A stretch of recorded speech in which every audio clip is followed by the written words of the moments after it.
Japan के इतिहास और उनके मैजी पुनर्स्थापना की संक्षेप में परिचय दें। प्रशांत महासागर की गोद में बसा जापान द्वीपों का समूह है। इनके कला, साहित्य, दर्शन पर चीन का प्रभाव है।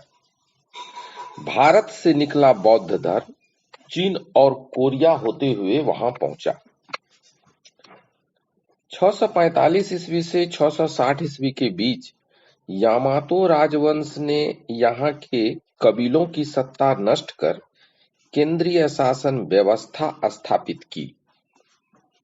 उन्होंने कर वसूली के लिए अफसर नियुक्त किए।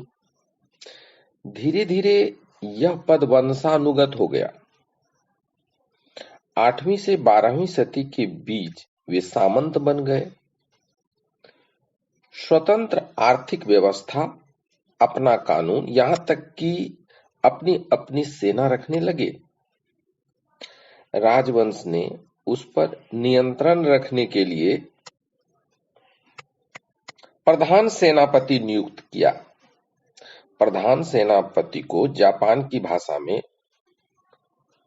शोगुन कहा जाता है। केंद्रीय सत्ता के प्रमुख प्रधान सेनापति यानी शोगुन ने सामंतों को बिना इजाजत किले बनाने, उनकी मरम्मती कराने, सिक्का ढालने, लड़ाकू जहाज बनाने, बिना इजाजत शादी विवाह करने पर भी रोक लगा दी। सामंतों को हर 2 साल पर 4 महीना केंद्रीय राजधानी में हाजिर रहना पड़ता था। यहां तक कि वापस जाते समय बीवी बच्चों को वे वहीं छोड़ जाते थे। इस कड़े कानून से सामंतों के मन में शोगुन यानी प्रधान सेनापति के प्रति विरोध बढ़ गया था।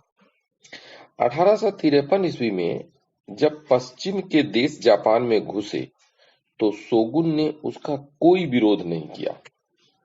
उनका मानना था कि जापान के लोग को पश्चिमी देश की भाषा सीखनी चाहिए, उनके ग्रंथों का अध्ययन करना चाहिए। पश्चिम विज्ञान और युद्ध कला को जानना चाहिए। उनकी सभ्यता संस्कृति की अच्छी बातों को अपनाना चाहिए। असंतुष्ट सामंतों को शोगुन के प्रति विद्रोह करने का यह एक मौका मिल गया। चोसू के सामंत ने 25 जून 1863 को सम्राट से मिलकर शोगुन को एक पत्र लिखवाया कि सभी विदेशियों को देश से बाहर निकालने की व्यवस्था की जाए।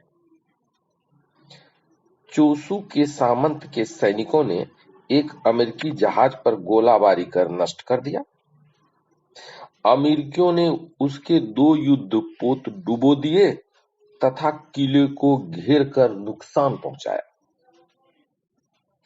14 सितंबर 1862 को सातसुमा के सामंत के एक जुलूस ने एक ब्रिटिश नागरिक की हत्या कर दी। उन्होंने जापान पर 1 लाख पाउंड का हर्जाना ठोका। नगर में गोलाबारी की, एक जापानी जहाज को डुबो दिया।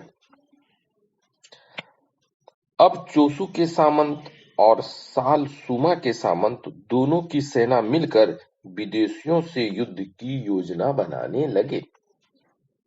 लेकिन केंद्रीय सत्ता शागुन विदेशियों से युद्ध नहीं चाहती थी।